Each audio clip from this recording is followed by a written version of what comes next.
पति को तो उसने भेज दिया कि चलो बाहर जाओ चाचा के पास, वहाँ कुछ काम करो या नौकरी करो, क्योंकि घर की आर्थिक स्थिति कमजोर है। पति तो चला जाता है परदेश कमाने के लिए, लेकिन अभी नई पत्नी उसकी उसको शारीरिक जरूरतें जब तड़पाने लगती हैं, उसको ऐसा महसूस होने लगता है कि उसको किसी मर्द की ज़रूरत है।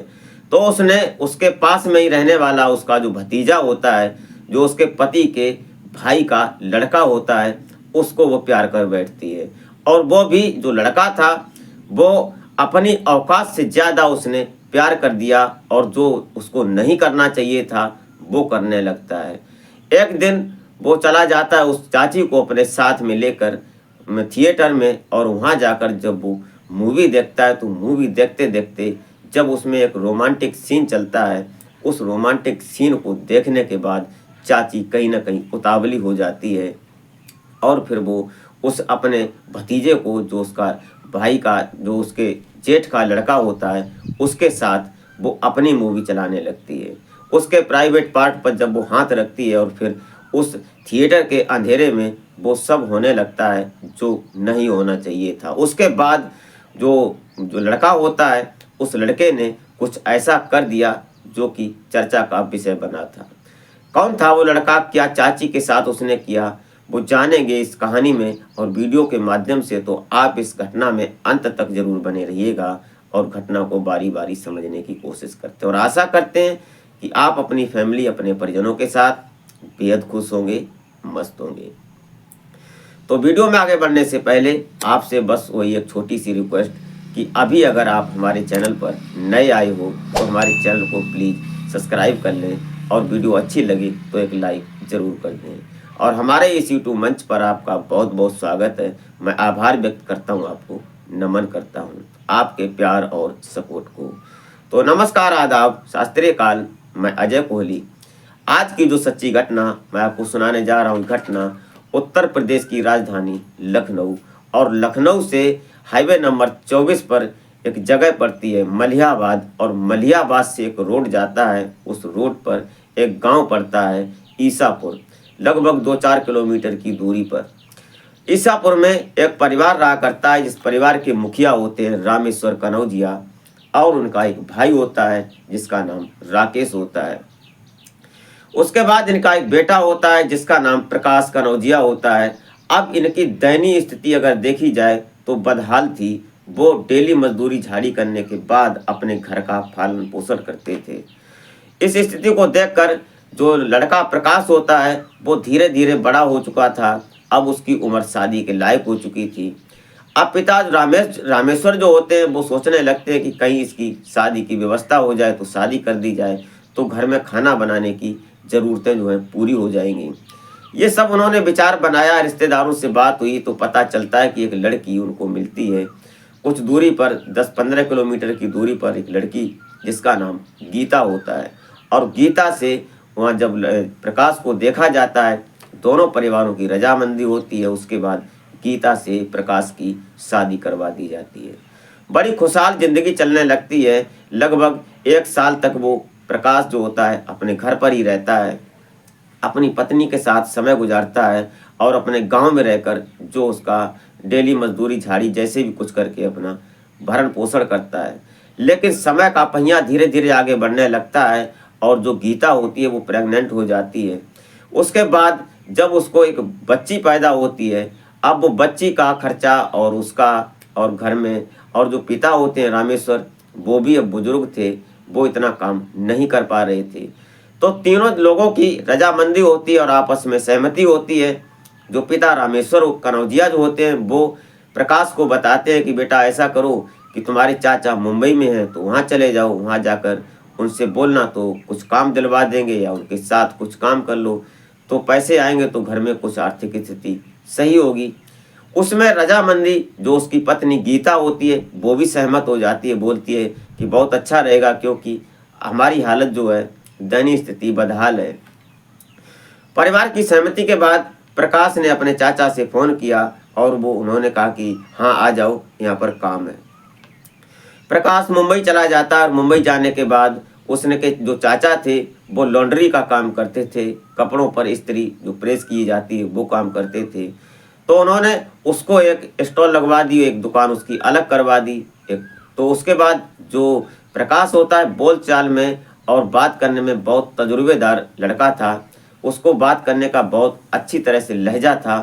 तो उसने वहाँ पर इस तरह से काम किया कि उसने बहुत जल्दी बहुत बड़ी उपाधि हासिल कर ली। वहाँ जो कस्टमर थे वो और जो इस्त्री करने वाले थे, जो प्रेस करने वाले थे, उनको छोड़कर प्रकाश के पास आने लगे। अब प्रकाश का कारोबार बहुत अच्छा चल पड़ा, वो बहुत जल्दी तरक्की करने लगा, वो घर पर पैसा भी भेजने लगा और सिस्टम बढ़िया चलने लगा। धीरे धीरे लगभग वहाँ 6 महीने गुजर जाते हैं। उसके बाद इधर जो गीता होती है, गीता कई बार फ़ोन करती है कि मुझे कुछ सामान मंगाने की ज़रूरत होती है, तो कोई है नहीं, पिताजी जाते नहीं हैं और वो जाएँ तो जाएँ कैसे। ऐसी बातें होती है हर दिन अपनी पत्नी से, उस पति की, प्रकाश की। तो एक दिन प्रकाश बोलने लगता है कि अपने चाचा का लड़का जो विकास है उसको बता दिया करो, वो तो मलिहाबाद जाता ही है, दुकान पर वो काम करता है कपड़े की, तो वहाँ पर जाता है, तो कुछ सामान मंगाना हो तो उससे बोल दिया करो और उसको बोल देना कि सुबह शाम एक बार चक्कर लगा लिया करेगा घर का। तो ये सब बातें हो रही थी। तो बातों में अब जो उसके चाचा का लड़का जो था, जो उसका भतीजा था, उससे वो जब वो आता है घर तो उसको बात बताती है सारी। तो आज विकास जो था, उसका भतीजा जो प्रकाश का, वो वहाँ पर आने जाने लगता है। सुबह शाम जब ड्यूटी जाता आता तो उससे मिलकर जाता, जो ज़रूरत होती है वो वहाँ से सामान लेकर आता। ये सब चलने लगता है। लेकिन धीरे धीरे ये बात कहीं ना कहीं जो पत्नी होती है उसकी, प्रकाश की, गीता, वो महसूस करने लगती है। जब दूसरे पति को, ये दूसरे इंसान को अपने पास महसूस करती है तो उसकी खुशबू से आज वो कहीं ना कहीं धीरे धीरे मचलने लगती है। उसके अंदर एक हवस की कामना जागने लगती है और वो उस भतीजे को, जो विकास होता है, उसको अपनी ओर आकर्षित करने लगती है। धीरे धीरे ये सब चलने लगता है। वो जो बताती है गीता, वो सामान लेकर आता है विकास और फिर वो सब होता रहता है। एक दिन विकास बोलता है कि चाची चलते हैं, आज थिएटर में मूवी अच्छी लगी है तो चलते हैं, देखते हैं। तो जो रामेश्वर कनौजिया होते हैं वो अपने घर पर थे, उनको तो अपना जो बकरी और ये सब था वो खेती बाड़ी देख रहे थे, उनको क्या मतलब। अब जो गीता थी और विकास, ये चाची और भतीजे दोनों वहाँ पर चले जाते हैं, मलिहाबाद जाते हैं, वहाँ थिएटर में मूवी देखते हैं। देखने के बाद जब मूवी चालू हो जाती है उसके बाद दोनों लोग, एक रोमांटिक सीन जब आता है वहाँ पर सामने पर्दे पर, तो कहीं ना कहीं आज गीता उसके पैंट पर हाथ रखती है और धीरे धीरे वो सब होने लगता है जो नहीं होना चाहिए था। जब विकास ये महसूस करता है तो उसके शरीर से एक झंझनाहट निकलती है, वो सोचने लगता है ये सब क्या हो गया। उसके बाद फिर वहाँ थिएटर के अंधेरे में वो सब हो जाता है जो एक पति पत्नी के बीच, एक प्रेमी प्रेमिका के बीच में होता है। आज ये सिलसिला शुरू हो जाता है। उसके बाद फिर विकास जब वहाँ से बाहर निकलता है थिएटर से, तो बोलता है कि आज चाची पार्टी करते हैं अपन लोग। तो घर आते हैं, वो चिकन मटन लाता है कुछ और उसके बाद में कुछ ड्रिंक्स भी लाता है। ये सब घर आने के बाद अब जो उनके पिता रामेश्वर थे वो तो बाहर बैठे थे और इधर जो था ये सब अंदर बन रहा था, खाने पीने का दौर चल रहा था, पैक चल रहे थे। ये सब होने के बाद फिर आज रात में वो सब होता है जो नहीं होना चाहिए था। अपनी औकात से ज़्यादा आज विकास अपनी चाची से प्यार कर बैठा और ये उसने बहुत बड़ी गलती कर दी। ये सब चलने लगता है। अब आए दिन गीता विकास को कुछ न कुछ मंगवाती, उससे कुछ सामान मंगाती। अब जो कपड़े की दुकान पर काम करने वाला लड़का जो 20-22 साल का था और जो गीता थी उसकी उम्र 25 साल की थी, अब उसके शरीर में तो आग लगी थी क्योंकि वो शादीशुदा थी। अब इसके अंदर भी आग लगा दी उसने। अब ये लड़का दुकान पर काम कर रहा है, उसकी तनख्वाह कितनी होगी, 6,000, 8,000, ज़्यादा से ज़्यादा 10,000 रुपये। अब उससे उसका खर्चा पूरा नहीं हो पा रहा था। अब वो दुकान से भी कर्जा ले रहा है, इधर उधर उसके जो दोस्त थे उनसे भी कर्जा ले रहा है और उससे उसका सामान की पूर्ति करता है। तभी धीरे धीरे आगे बढ़ता हुआ समय, करवा चौथ का टाइम आ जाता है। अब गीता उसको एक लंबी लिस्ट बना कर देती है और उसमें साड़ी स्पेशल लिख देती है। जब वो लिस्ट देखता है तो वो कहीं ना कहीं आज भौचक्का सा रह जाता है कि मैं क्या करूं, कैसे करूं। उसने उसको इग्नोर करते हुए और वो अपने घर पर ही रह जाता, चाची से मिलने जब वो नहीं जाता। और ये बात धीरे धीरे जब शाम होती है, वो अपना कैसे भी करके कुछ सामान लाती है और उससे पूजा करती है अपनी करवा चौथ की। जो उसकी बच्ची थी उसको प्रसाद देती है, उसके बाद वो झंझना कर अपनी रह जाती है। तभी अंधेरा हो जाता है और विकास जब उसके पास पहुंचता है तो आज उस पर तड़प कर बोलते कि अब क्या मुंह दिखाने आए हो, ये सब होने लगता है, गुस्सा नाराजगी हो जाती है। उसके बाद जो विकास होता है, विकास के पापा सोचते हैं, पता चलता है कि घर में भी कुछ नहीं दे रहा है, लगभग 4-6 महीने हो गए, उसके बाद इसका पता नहीं क्या है सिस्टम। तो उन्होंने जब पता किया तो धीरे से पता चल जाता है कि ये कहीं ना कहीं प्रकाश की पत्नी जो इसकी चाची है उससे इसका संपर्क है। ये बात सुनकर देखकर वो कहीं ना कहीं अपने बेटों को विचार बना लेते हैं कि इसको बाहर भेज दिया जाए तो अच्छा रहेगा, इससे अलग हो जाएगा तो शायद सुधर जाए। उन्होंने अब इधर उधर से पता किया और उसका वीज़ा पासपोर्ट बनवाने के लिए उन्होंने कुवैत का उसका पासपोर्ट बनवाया और फिर वो वहाँ जाने के लिए वीज़ा ये सब कन्फर्म करवाते हैं। लगभग 3-3.5 लाख रुपए उसमें खर्चा हो जाता है और विकास को बाहर भेज दिया जाता है। अब कुवैत जाता है, लेकिन इधर जो उसकी चाची गीता थी उसको चैन नहीं पड़ रहा था और उधर विकास को भी चैन नहीं पड़ रहा था। दोनों लोग परेशान होते हैं और फ़ोन पर बात होती है। अब 2 महीने गुजरे नहीं थे और विकास कुवैत से अपने गांव वापस आ जाता है। ईसापुर आने के बाद अब ये सब फिर वही चलने लगता है, फिर वो अपनी वही दुकान पर काम करने लगता है। तभी एक दिन ऐसा आ जाता है कि गुस्से वाली बात, जो गीता थी, गीता एक सामने मार्केट में सामान खरीद रही थी कुछ, और इधर विकास जो था कपड़े की दुकान पर जहाँ नौकरी कर रहा था वहाँ पर था। तो उसने देखा तो उसको बोलने गया, पूछने गया कि तुम नाराज़ क्यों हो, जो करवा चौथ वाली बात थी उस पर। तो बोलती है कि देखो तुम हमसे बात मत करो।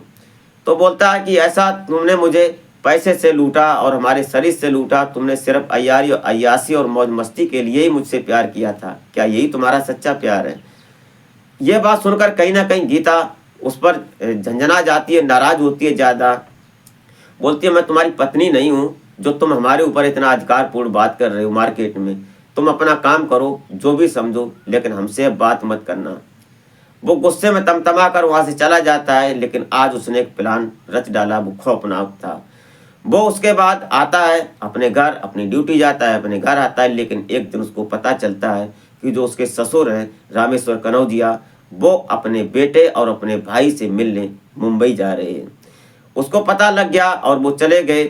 उसके बाद आज शाम को विकास होता है, वो ड्रिंक्स करके आता है और आने के बाद जो उसके घर पर आता है, जो प्रकाश के घर पर उसकी पत्नी गीता से मिलने के लिए, तो गेट बंद था। वो पीछे से रास्ते से आता है और आने के बाद उसके कमरे में जाता है और कमरे में जाने के बाद जब एक बर्तन गिरता है तो कहीं ना कहीं गीता जाग जाती है और गीता बोलती है कौन?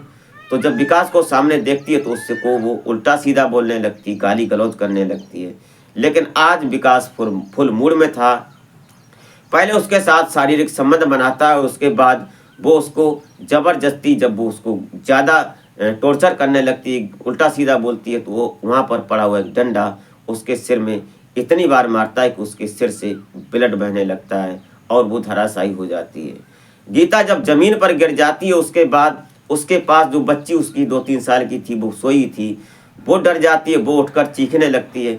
तो कहीं ना कहीं आज वो दरिंदा बन चुका था, उसको उस बच्ची पर भी रहम नहीं आया और उसने उस बच्ची को भी आज मौत के घाट उतार दिया।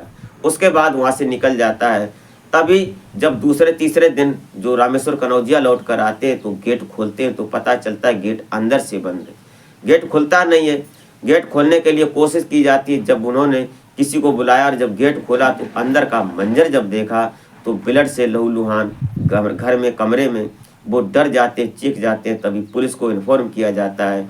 वहाँ तुरंत पुलिस आती है और पुलिस आने के बाद आला अधिकारी आते हैं, वहाँ डॉग स्क्वाड आती है और फॉरेंसिक टीम आती है, वहाँ पर चेकिंग होती है और सब होने के बाद पता चलता है कि पास में एक रेलवे पटरी है, वहाँ रेलवे ट्रैक है और वहाँ पर जाकर देखा जाता है कि उधर से आने वाले ने गाड़ी को उधर ही खड़ा किया और इधर पैदल आया।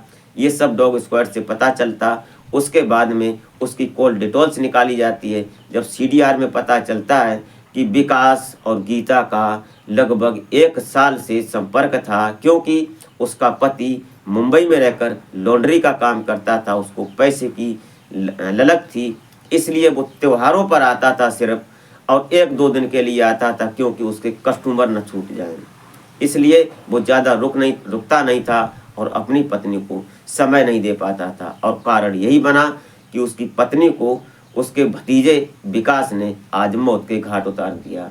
और जब पुलिस ने ये सब पता लगाया तो उसकी जब कॉल डिटेल्स निकाली जाती है तो उसमें कम से कम 1500 कॉल डिटेल्स निकलती हैं, जिसमें घंटों बात हुई थी। इसी के आधार पर पुलिस ने विकास को धर दबोचा, और विकास से जब सख्ती से पूछताछ की गई तो विकास टूट जाता है और फिर वो सारा अपना गुनाह कबूल कर लेता है। और आज वो पुलिस के अंडर आने के बाद उस पर जो मुकदमा चलता है वो माननीय कोर्ट के समक्ष पेश कर दिया जाता है, और अब फिलहाल वो सलाखों के पीछे है। दोस्तों, ये रही कहानी। आप कहानी सुनने के बाद क्या सोचते हैं, अपनी राय कमेंट में ज़रूर दें। और चैनल हमारा अभी तक सब्सक्राइब नहीं किया है तो प्लीज़ सब्सक्राइब जरूर कर लें, और वीडियो जरा सी भी अच्छी लगी हो तो एक लाइक जरूर कर दें। इस घटनाक्रम को सुनाने का उद्देश्य किसी को हैरान या परेशान करना नहीं था, बल्कि जागरूक करना होता है कि आने वाला वक्त हमारे सामने किस शक्ल में आएगा, जिसकी हमने कभी कल्पना भी नहीं की होती है। आप स्वयं सजग रहें, जागरूक रहें और अपने परिवार के साथ मस्त और मगन रहें। तो इसी कामना के साथ मिलते हैं फिर नेक्स्ट वीडियो में। तब तक के लिए जय हिंद।